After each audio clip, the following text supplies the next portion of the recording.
उपरपिटा beat रे 75तम one महोत्सव पालित नवापड़ा जिला कड़ियाल बनखंड अधीनस्थ वड़ेन सेक्शन उपरपिटा बीट रे 75तम वन महोत्सव पालित हो वड़ेन फरेस्टर दुर्योधन दीक्षित नेतृत्व में आयोजित कार्यक्रम में उपरपिटा वन सुरक्षा समितिर सदस्य जोगदी एक सचेतनता कार्यक्रम कर वृक्षरोपण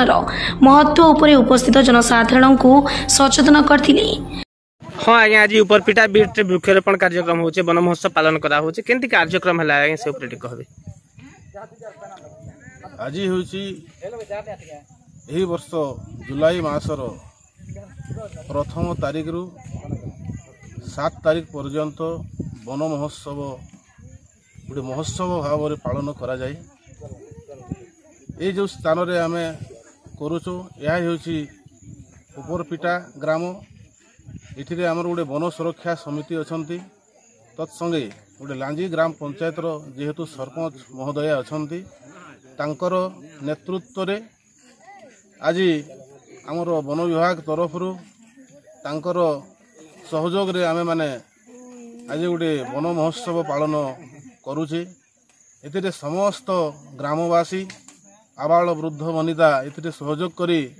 गोटे समाज को यह वार्ता देवे जे गछर मूल्य गछर उपकारिता समाज प्रति केते जे आवश्यकता अछि यह गोटे समग्र भारत वर्ष समग्र जनसाधारण को गोटे मेसेज बा गोटे वार्ता जीव जे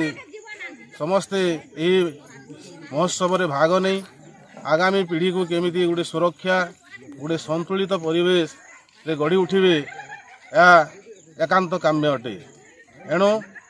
यही जो वार्ता समग्र भारत वर्ष को जीव समस्त उपलब्धि करने कथा जे गछर मूल्य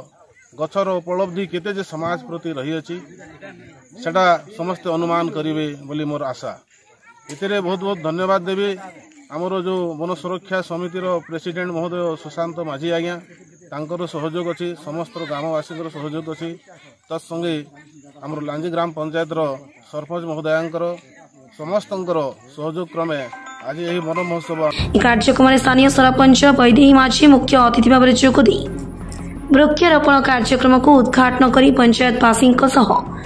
समस्त मानव समाज को वृक्षरोपण पर निवेदन करथिले। उपरपिटा अंचल 40 हेक्टर जगार मोट 20,000 गछ लगाइबार स्थिर करा बेले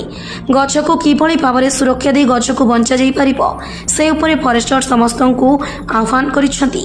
ए कार्यक्रम में अन्य मानक मध्य फरेस्ट गार्ड नंदिनी सुनानी वन सुरक्षा समितिर सभापति सुशांत माझी उपसभापति सरोजिनी माझी संपादक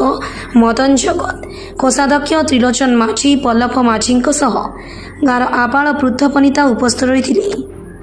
मैडम आज कहूँ उपरपिटा ग्राम पंचायत ने जेन वृक्षरोपण कार्यक्रम होचे क्या कार्यक्रम यार क्या काना करूछन आपण माने कहंतो बुड़न ब्लॉक रो ऊपर बुड़न रेंज रो उपरपिटा बीट ने वृक्षरोपण होचे आरु आमे एटा वन महोत्सव पालन करूछु। हमर उपरपिटा ग्राम रो आबाल वृद्ध वनिता ए वृक्षरोपण ने समस्त मिसी करी योगदान करिछु और आमर ग्रामवासी समस्त मिसी करी ई वृक्ष के केनते करी सुरक्षा देमु इटा गुटे संकल्प नीछु और आमर फॉरेस्ट डिपार्टमेंट आया माने भी अछन सब इटा मिसी करी इटा करू काना वार्ता देबे जनसाधारण के काना वार्ता देबे काना कहबे वृक्षरोपण तो वृक्ष नवापड़ा जिलूर चमार दास रिपोर्ट जागृति लाइव मीडिया।